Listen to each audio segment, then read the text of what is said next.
Le Seigneur soit avec vous. Évangile de Jésus-Christ selon saint Luc. En ce temps-là, Jésus disait à ses disciples : « Un homme riche avait un gérant qui lui fut dénoncé comme dilapidant ses biens. Il le convoqua et lui dit : « Qu'est-ce que j'apprends à ton sujet ?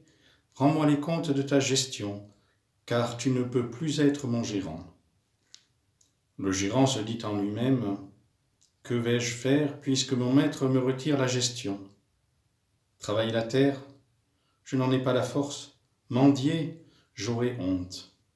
Je sais ce que je vais faire pour qu'une fois renvoyé de ma gérance, les gens m'accueillent chez eux. » Il fit alors venir un par un ceux qui avaient des dettes envers son maître.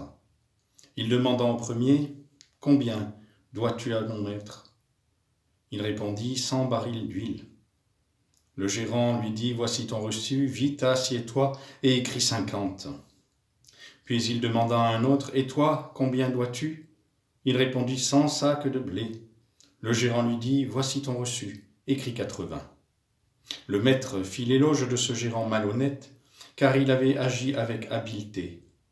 En effet, les fils de ce monde sont plus habiles entre eux que les fils de la lumière. Acclamons la parole de Dieu.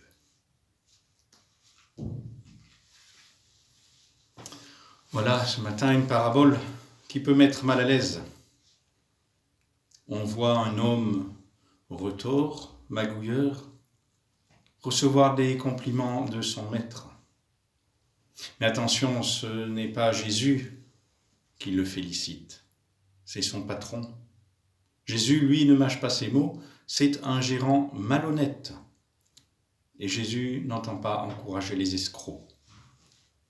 Pourtant, notre homme a été habile pour mettre à profit le temps court qui lui séparait de la catastrophe financière. Il a su ménager une position de repli et se servir de son pouvoir provisoire pour se créer une situation durable en s'achetant des amis.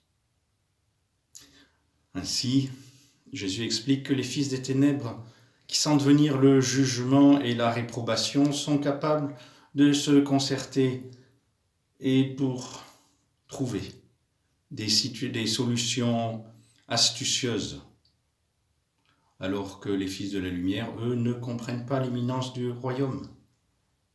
Cette incompréhension les rend incapables de travailler ensemble, de travailler dans l'enthousiasme à l'avènement du règne de Dieu.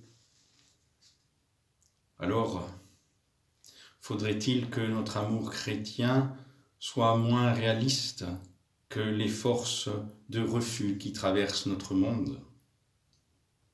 Notre habileté, notre astuce au service du Maître, c'est de lui emprunter son regard et de nous faire des amis par une bonté, par un amour qui vient du cœur même de Dieu. Mettons à profit ce temps de confinement pour nous livrer à un profond cœur à cœur avec le Seigneur.